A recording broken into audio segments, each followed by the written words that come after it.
everyone, welcome back to my channel. Today is going to be my year-end review of my project pan 2018. In this video I'm going to talk about my project pan and how it all turned out and what I finished and what I didn't and what I learned throughout the process. So on January 10th, 2018 I started my first project pan. So the first item on my project pan is a ColourPop Super Shock Shadow in So Quiche. It is this kind of greeny gold with like a little bit of gray with a like little shift of purple, and it has gold glitters in it as well. It is this really unique color here. And in December I only used it once, which is kind of a shame, but I didn't get around to using it. But throughout 2018 I used this 20 times, which is pretty good.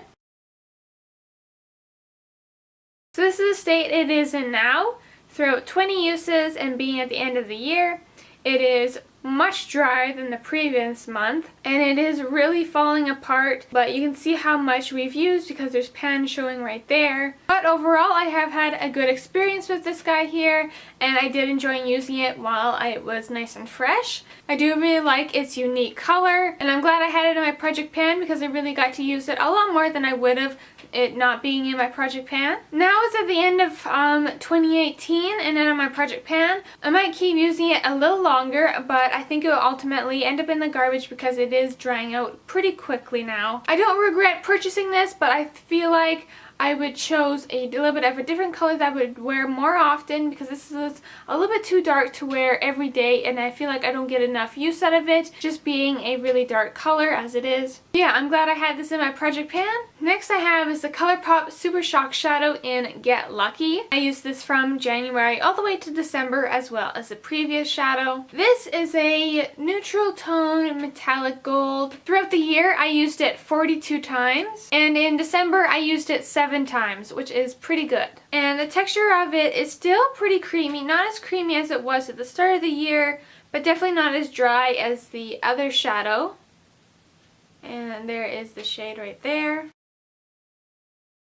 Eventually we'll get right to the bottom, but there is some pan showing right there. This guy was pretty easy to use throughout the year because it was this neutral gold shade and I use a lot of different golds and warm tones on my eyes, so it was really easy to use. So now after project pan is done, I still like this product. I love the color of it and it's still nice and creamy, so I will continue using it. And I don't regret buying this at all because I have gotten quite a bit of use out of it. And if it wasn't in my project pan, I still would have used it, but I probably wouldn't have used it as often. Next is the Josie Maran Coconut Watercolor Eyeshadow in the shade Rio de Rose Gold. If you watched my empties video, this guy was in it because it is an empty now. From January to August, I used it 16 times, which isn't as much as I would hoped, but it did go down in the levels I have marked on here. I really love the shade of this. It's just that I stopped using it because it was getting too old and I could tell that the formula was changing and things were expiring, so I just couldn't use this anymore. So if this was a newer product, I would definitely still keep using it after my project pan,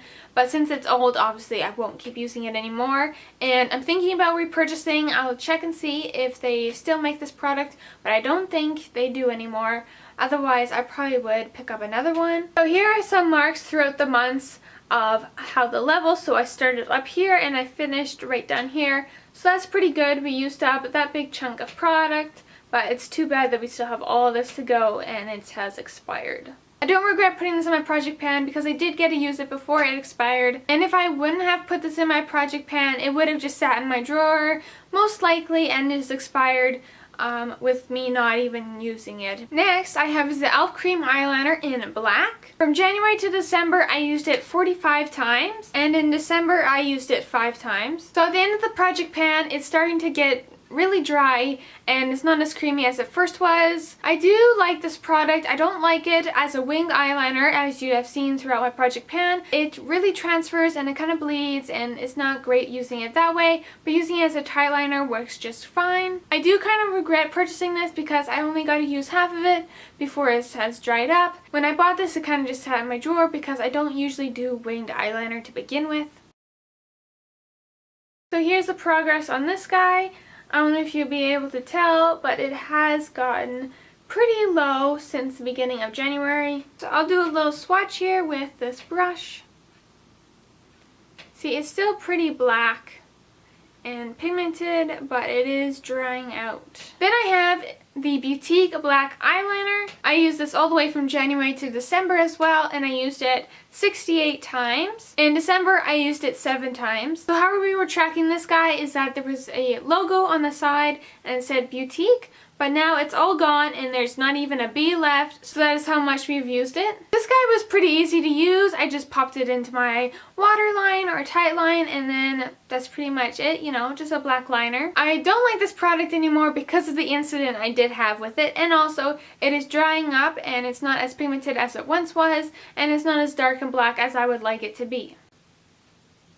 There it is right there. It looks a little bit darker on camera, but more of a black gray in person. It is a little bit stiffer. So I think I'll keep using it for a little bit while, but otherwise it's going to end up into my garbage because it is getting pretty teeny tiny.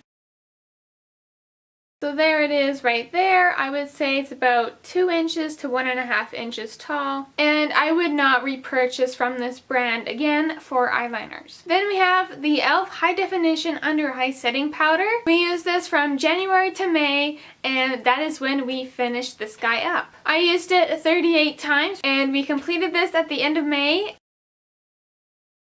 So after when I finished this powder, I did not like it anymore. It had like little fine sparkles in it, and it was a white powder, and using this under my eyes kind of put some sparkles under there, which didn't look very flattering at all, but I'm glad I finished it up. I don't really regret buying this because when I did, I was just starting into makeup, and it really did help my concealer and my makeup. But if I would have bought this now, like current day, I would have definitely regret buying it because of the sparkles and just how it applied. But this was the first pan in my 2018 project. So next in my pan, I had the NYX Butter Gloss in the shade Peaches and Cream. If you remember this guy, then you've been watching from the beginning because this did not last that long. I used it from January to February, and that is how long I could last with this color. I used it only 7 times, which I'm a little bit ashamed about. It was just, this color was just not good for every day, and I couldn't stand it any longer. I do like the formula of these butter glosses, but I just chose a wrong color when I bought it. It is such an opaque gloss that that pink shade just does not look very flattering on me. I feel like it's just way too Barbie gum. Barbie gum? Barbie gum? Barbie gum? No, Barbie bubblegum pink? What am I saying? Anyways, this was just a fail in my project pan. I do regret buying this shade at least. I wish I had a different, more neutral shade. And will I keep using this? Well, the verdict is still out on that, but I don't think I used it since I stopped using it in my project pan. So maybe it was a good thing it was in my project pan because it forced me to use it. Next, we added the lipstick by Wet n Wild in the shade Just Peachy 903C. I used it from March to December, and I used it 24 times and only once in December, which is sad. And here's a swatch of it right here. So this was pretty hard to use because A, I didn't like the packaging, it was kind of messy, and 2, it was hard to use because I didn't like the formula of it either. So we are measuring this guy with a ruler, and I think it said it was 2.5 centimeters. Now it's about 2 centimeters, so we only used half a centimeter of product. Will I continue to use this product? I don't think so. I think it will end up in my garbage or my empties. Like I said in my empties video, I have decided that I will get rid of this guy because I'm just not using it, and I just really don't like the formula or anything about it, so it's just taking up space in my collection. As you can tell, I did not end up liking this product. I ended up hating it more than I did beforehand, and I do regret purchasing this because it was a waste of a few dollars and a waste of some product that could have been sold to someone who would actually love it, you know. But that's just how it is. So I didn't get a full year of using this guy, but that is alright because I didn't enjoy it in the first place. But here is just a little close-up of how much is left. And finally, the newest addition to my project pan is the CoverGirl True Naked Jewels palette. From October to December, I used it 20 times, which is a pretty good amount of times. And as you can tell here, look at this pink shade right here. I hit pan, and a pretty aggressive amount of pan, in 3 months with 20 uses. Isn't that just insane? And in December, I used it 7 times as well. So this guy was pretty easy to use because I used this one in my crease with just throwing it on my eyes and then a little mascara. And then also using this gold shade and this green shade over top of either one of the ColourPop eyeshadows because they kind of match with them. So I got double usage out of my eyeshadows in my project pan. And then I used this shade a little bit, but I didn't use it all the time because it wasn't as metallic as I was hoping, but I did use this one on my inner corners quite a bit as well. So at the end of this project pan, I do like this palette, but I feel like the formula is kind of dry and a little bit tricky with quite a bit of fallout, but I'll keep using it. I kind of regret buying this because I don't reach for it that often. So here are all the shadows at the end of my project pan. As you can tell, this guy has a huge amount of pan showing. The rest of them have not dented as much because this one is the only matte one and I use this in my crease. Otherwise, I feel like some of these would have a dent in them as well. But this one is the most powdery for sure. Can you just see the pan on that guy? That is insane. Here, I'll give you a swatch. This one,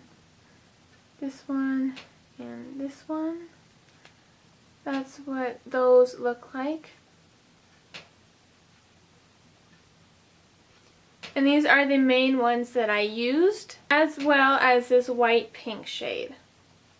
And the massive dent in 3 months, I tell you. That is insane. I don't know if that's a good thing or a bad thing, but I feel like that's a bad thing because you go through it that much quicker. So will I continue using this after my project pan? I think I will. I'll probably reach for this one just to hit pan even more. That's kind of satisfying to use a product up. But for some of these shadows like this guy here and this black, I obviously won't. But I'll reach in this palette for maybe one shade and then that'd probably be it. And finally, do I recommend Project Pan? I say yes. I think Project Pan is a great way to use your items and get your money out of them and use them all up if you can. And it's another great way, if you do it this way, to have a no buy and use the products you have and stop buying the newest thing out there. I personally didn't do it that way and have that at the front of my Project Pan type of videos or whatever. I just try to use stuff that I don't use very often and then, you know, have it in my mind though that you don't need to keep buying the newest thing out there because I don't really do that anyways. Yes, I do recommend doing this Project Pan. It may get you angry at some products. For example, these two right here, I got pretty mad at these and I just stopped using them. So that is the recap on my Project Pan 2018. I hope you guys enjoyed it and I hope you guys were along for the ride. So my Project Pan 2018 playlist will be down below if you'd like to check out all those videos. I think I'm going to be doing Project Pan 2019 because it gives me something to film every single month and it helps me use some of the makeup products that don't get used as often. So subscribe to make sure you get that video in your subscription box. Hope you guys have a happy new year and I'll see you in my next video. Bye.